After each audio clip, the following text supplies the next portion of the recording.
உலக தொலைக்காட்சி வரலாற்றிலே சரித்திரம் படைத்துக் கொண்டிருக்கூடிய சன் தொலைக்காட்சி நேயர்களுக்கு எங்களது 150வது வார அசத்தல் வணக்கங்களை தெரிவித்துக் கொண்டு இந்த நிகழ்ச்சிக்கு நடுவில் இருக்கக்கூடிய மதன் சார் மற்றும் சிட்டி சார் அவர்களுக்கும் இனிய தொகுப்பாளி சான்றா அவர்களுக்கும் மேலும் இந்த நிகழ்ச்சிக்கு வந்திருக்கக்கூடிய அவரை கிளாஸ் டைரக்டர் தான் சொல்லணும். ஏன்னா ABC 3 சென்டர்களையும் மசித்துக் கொண்டிருக்கக்கூடிய திரு KS ரவிக்குமார் சார் அவர்களுக்கும் வணக்கத்தை தெரிவிச்சுக்கிட்டு சார் நிகழ்ச்சிக்கு போலாமா சார்? நீங்க என்ன செஞ்சு ஆசை போறீங்க சார்? இன்னைக்கு நம்ம மேடை ரொம்ப கலர்ஃபுல்லா இருக்கு சார். அதனால கலர்ஃபுல்லா ப்ரொஃபஷன் ரிலேட்டட் ஜோக்ஸ் சொல்லலாம்னு இருக்கேன். Great, wonderful. அதாவது சார் இப்ப பாத்தீங்கன்னா ப்ரொஃபஷன் முதல்ல வரலாற்றுல இருந்தே ஸ்டார்ட் பண்ணலாம். சரித்திரத்துல நிறைய ஜோக் இருக்கும். ஒரு தடவை என்ன ஆச்சுன்னா, ஒரு மன்னர் பாவம் என்ன பண்ணிருக்காரு, குதிரையில போயிட்டு இருந்திருக்காரு. ரோட்ல போயிட்டு இருக்க பாத்தீங்கன்னா கீழே ஒருத்தன் நின்றுட்டு இருந்திருக்கான். அவரை பார்த்தா அவரை மாதிரியே இருந்திருக்கான். அவருக்கு ஒரே ஆச்சரியம், ஏடா அது போகும்போது பாக்க நம்மள மாதிரியே இருக்கான் எப்படின்னு. இவர் வாயை வச்சுட்டு சும்மா இருக்க வேண்டியதானே, ரொம்ப பகுமானமா அவனை கேக்குறேன்ட்டு, உங்க அம்மா எதுவும் அரண்மனையில வேலை பாக்குறாங்களா?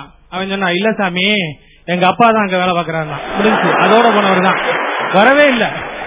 ஏன்னா இந்த மாதிரி ஏடா விடமா நடக்கும். அது இல்லாம அன்னைக்கு சொல்லிருக்காங்க, ஏங்க ராஜா என்ன ராஜா இப்படி பண்றீங்க, அரண்மனையில போய் அந்த புறத்துல என்னென்ன இருக்குன்னு சொல்லி கணக்கெடுக்க சொன்னீங்க, நானும் போய் கணக்கெடுத்து வந்தேன். கணக்கெடுத்து வந்தியா, என்னென்ன இருக்கு, என்னென்ன காணா? எல்லாமே இருக்கு, 2 தான் காணா. என்ன? ஒண்ணு நம்ம அரண்மனை ராணி, இன்னொன்னு நம்ம அரண்மனை ஏனினா. அந்த அம்மா அதை வச்சு எகிரி குதிச்சிருக்கு. அப்புறம் சொல்லிருக்கான், இந்த பாருங்க ராஜா நீங்க ஏன் இப்படி பண்றீங்க, ஏதோ சாதாரண தபால் அனுப்புறேன்னு சொல்லிட்டு புறால தபால் கட்டுறதுக்கு பதிலா இப்படி ஆம கழுத்துல தபாலை கட்டி அனுப்புறீங்க, அது என்னைக்கு போகுது, அது போய் சேர்றதுக்குள்ள அவன் ஊமையாயிரும். அதாவது சாதாரண தபால்னு இப்படி பண்றாரு. இப்படி ராஜாக்கள் காலத்துல ஜோக்கு இருக்குன்னா, அங்க இருந்து அப்படியே மெல்ல நம்ம அடுத்த டாக்டர்கிட்ட வந்தோம். டாக்டர் வரும்போது டாக்டர் பண்றாரு, அன்னைக்கு சொல்லிருக்க ஒருத்தன் ஆபரேஷன் தியேட்டர்ல படுத்துக்கிட்டு, டாக்டர் தயவு செய்து இந்த பச்சை கலர் துணியை மட்டும் கட்டிட்டு எனக்கு ஆபரேஷன் பண்ணாதீங்கன்னு இருக்கான். எதுக்கு? இது மேல போறதுக்கு ஏதோ பச்சை கொடி கட்டுற மாதிரி இருக்கு. பயந்து நடுங்குறான். அன்னைக்கு பார்த்தா ஒருத்தனை வாயை கட்டி ஒருத்தனை கூட்டு வந்திருக்கானுங்க. நேரா வாயை கட்டி கூட்டு வந்து, டாக்டர் என்னையா வாயை கட்டி கூட்டு வந்திருக்கீங்கன்னு. ஒண்ணுல டாக்டர், வாயை திறந்தா வாத்து மாதிரி கத்துறாரு டாக்டர். வாயை திறந்தா வாத்து மாதிரி கத்துறாரா? சரி சரி வாயை திறங்கன்னு இருக்காரு. திருப்பி குவாக்வான்னு கத்திருக்கான். சரி எவ்வளவு நாளா கத்துறாருன்னு. 2 வருஷம் இருக்கான். ஏன் 2 வருஷம் கட்டுறாரு, இன்னைக்கு கூட்டு வந்திருக்கீங்க? நேத்து வரைக்கும் முட்டை போட்டாரு, நேத்துல இருந்து நிறுத்தின உடனே இன்னைக்கு கூட்டு வந்திருக்கேன்றான். ஜோசியர்கிட்ட போனோம்னா அங்கே இருக்கும். அன்னைக்கு ஒரு ஜோசியர் சொன்னாரு, என் பொண்ணுட்ட உன் வாழ்க்கை பிரகாசத்தோட இருக்கும் பிரகாசத்தோட இருக்குன்னு நான் ஜோசியம் சொன்னேன், தப்பா போச்சு. ஏன் எடுத்து விட்டு பிரகாசத்தை எடுத்துட்டு ஓடிட்டான். அவன் அந்த ஆளுக்கே ஜோசியம் பார்க்க தெரியல. அதே மாதிரி இன்னொரு ஜோசியரை பாக்குறா போயிருந்தேன். போன உடனே கேட்டேன், என்னங்க அவங்க சம்சாரம் எங்க போயிருக்கணும்னு. என் மகளுக்கு செவ்வாதோஷம், கோயிலுக்கு போயிருக்கா. சரி உங்க பையன் எங்க போயிருக்கான்னு. அவன் ஜலதோஷம், டாக்டர்கிட்ட போயிருக்கான். என்னங்க இப்படி பேசுறீங்க, இது என் குடும்ப பழக்க தோஷங்கன்னா. ரொம்ப சந்தோஷம். இதுல இந்த அரசியல்வாதிகள்கிட்ட போனோம்னா அங்க நிறைய நகைச்சல் இருக்கும். அன்னைக்கு பாக்கணும், ஒரு தலைவர் ரொம்ப சோகமா இருந்திருக்கு. என்ன தலைவர் ரொம்ப சோகமா இருக்கீங்க? ஒண்ணு இல்ல, என் தொண்டன் நான் ஸ்கூல் பங்கனுக்கு வா போஸ்ட் ரெடின்னு சொன்னேன்.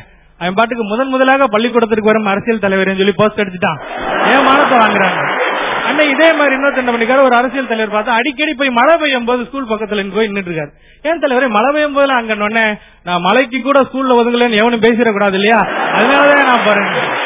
இது ஒரு மாதிரினா ஒரு ஆள் என்ன பண்ணிருக்காரு, சிவகாசி போயிருக்காரு. சிவகாசியில அந்த பட்டாசு அந்த இடத்துல போய் ஒரு இடத்துல பேச கூப்பிட்டுருக்காங்க. இவர் போன உடனே நேரா ஒருத்தர் வந்திருக்கான், பட்டாசு இல்ல நேரா ஒரு பெரிய சரத்தை மாலையா போட்டு, எங்களுடைய காமு காக்கா கழகத்தின் சார்பாக இவருக்கு ஒரு பட்டாசு மாலையை போர்த்துக்கிறேன். இன்னொருத்தன் நாங்கள் கிளை செயலன் சார்பாக அந்த பட்டாசை பத்த வைக்கிறேன்னு பத்த வச்சுட்டான். அனல் கறக்க பேசுறவரு அன்னைக்கு அனல் ஆயிட்டாரு மொத்தமா. இப்படி இந்த மாதிரி எல்லாம் நகைச்சுவைகள் நடக்கிறது உண்டு. இதை தாண்டி என்னன்னா இன்னொரு விஷயம் இருக்கும். அதாவது சில பேர் இந்த உலகம் உருண்டைன்னு ப்ரூவ் பண்றதுக்கு சில பேர் இருப்பாங்க. போன இடத்துல திரும்பி வருவாங்க. எப்படின்னா அன்னைக்கு ஒரு அம்மா சொல்லிருக்கு, ஐயா எக்மோர்ல போய் ரயில பிடிக்கணும், எத்தனை மணிக்கு வரும் அப்படின்னு சொல்லி போய் பாரு, எத்தனை மணிக்கு வரும் அப்படின்னு சொல்லி வேணும்னு சொன்னோடனே அவர் சொல்லிருக்காரு, சரி எனக்கு தெரியல, இருந்தாலும் அவனுக்கு மறந்து போயிரும் சொல்லிட்டு எத்தனை மணிக்கு போகும் மைண்ட்ல வச்சுக்கிட்டு போயிருக்கான், கிளம்பிருக்கான். எத்தனை மணிக்கு போகும்னு போனா போயிருக்கான். எத்தனை மணிக்கு போகும்னு சொல்லிட்டு ரோட்ல போயிருக்கான். அங்க பார்த்தா ஒரு கிளவி பாவம் இப்போ பரவாயில்ல சுத்தி சொந்தக்காரங்கள உட்காந்துருக்காங்க. பார்த்தானுங்க, நானே இந்த கிளவியை காப்பாத்தான்னு பாக்குறேன், நீ எத்தனை மணிக்கு போகும் சொல்லிட்டு பளிர் விட்டானுங்க. விட்டுட்டு போனது வரும் அப்படின்ட்டாங்க. இவன் பாத்துருக்கான், நேரா போயிருக்கான். போயிட்டு அடுத்ததற்கு போயிட்டு இருக்கும்போது பாத்தீங்கன்னா போனது வரும் சொல்லிட்டு போயிருக்கான். அங்க பார்த்தா ஒருத்தன் அப்பதான் பொண்டாட்டி சண்டை போட்டு கிளம்பி இருக்கான். நேரத்துல இவன் போனது வரும் அவன் சட்டையை பிடிச்சான். ஏண்டா நானே சண்டை போட்டு அவளை அவங்க அம்மா வீட்டுக்கு துரத்திட்டு இருக்கேன், நீ போனது வரும் சொல்லி பலார் விட்டுட்டு போனது வராதுன்னு சொல்லிருந்தான். சரின்னு சொல்லிட்டு என் திருப்பி போனது வராது அடுத்த தடவை போயிருக்கான். ஒரு கிளவி அப்பதான் கண் ஆபரேஷன் பண்ணிட்டு வந்துருக்கு. இவன் போனது வராது அந்த கிளவி பிரிச்சு வந்தது போகும் அப்படின்னு சொன்னோடனே இவன் நேரா போயிருக்கான். வந்தது போகும் அப்படின்னு சொன்ன பாத்தீங்கன்னா அங்க ஒருத்தர் வயிற்றாலையில கஷ்டப்பட்டு அவன்கிட்ட போய் வந்தது போகும் அவன் ஏண்டா வந்தது போகும் நான் சொல்றேன் எல்லாம் நல்லா தெரியும் சொல்றான் அப்படின்னு சொன்ன நேரா எல்லாம் நல்லா தெரியும் போயிருக்கான். அங்க பார்த்தா அங்க ஒருத்தன் அப்பதான் திருடிட்டு வெளியே வந்திருக்கான். இவன் அந்த இடத்துல போயிட்டு எல்லாம் நல்லா தெரியுது அவன் பிடிச்சான். பளிர் விட்டான். எல்லாம் நல்லா தெரியுதா, எதுவுமே தெரியாதுன்னு சொல்லிட்டு போறான். திருப்பி எதுவுமே தெரியாது வீட்டுக்கு வந்துட்டான். முதல்ல அது எதுவுமே தெரியாம சொன்னா அப்பவே பாவம் இவ்வளவு வடி வாங்கி இதுக்கு பேரு தான் உலக உருண்டைன்னு சில பேர் ப்ரூவ் பண்ணுவாங்க. அதனால இந்த ஒரு நல்ல நாள்ல நல்ல தருணத்துல ஒரு நல்ல விஷயத்தை உங்களோட சின்ன விஷயம் தான். அதாவது இந்த ஜென் துறவிகள்னாலே ரொம்ப காமெடியானவங்க. அந்த ஜென் துறவி ஒருத்தர் வந்திருக்காரு, ஒருத்தர் பாலத்தில் நின்றுட்டு இருந்திருக்காரு. பாலத்துக்கு கீழே ஒரு ஆறு ஓடி இருக்கு. அவர் கேட்டிருக்காரு இன்னொரு துறவிட்ட எட்டி பார்த்து இது எவ்வளவு ஆளான் இருக்காரு. அந்த ஆள் தூக்கி உள்ள போட்டு நீயே தெரிஞ்சுக்கொண்டான்.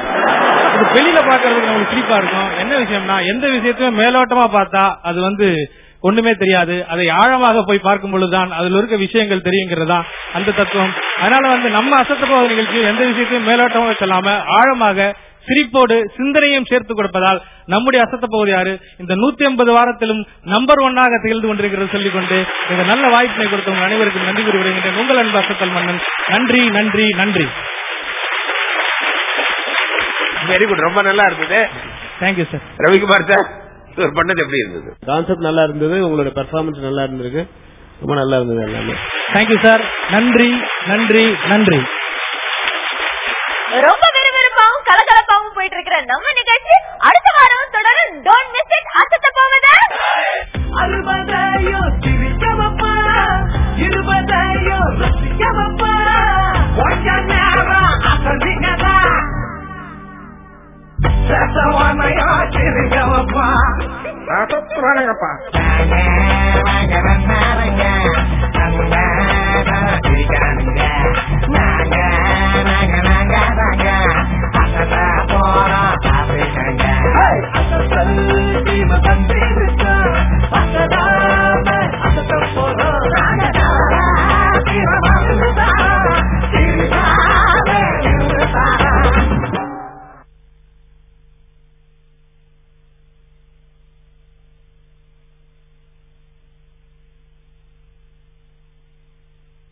அசத்து போவது யாரு?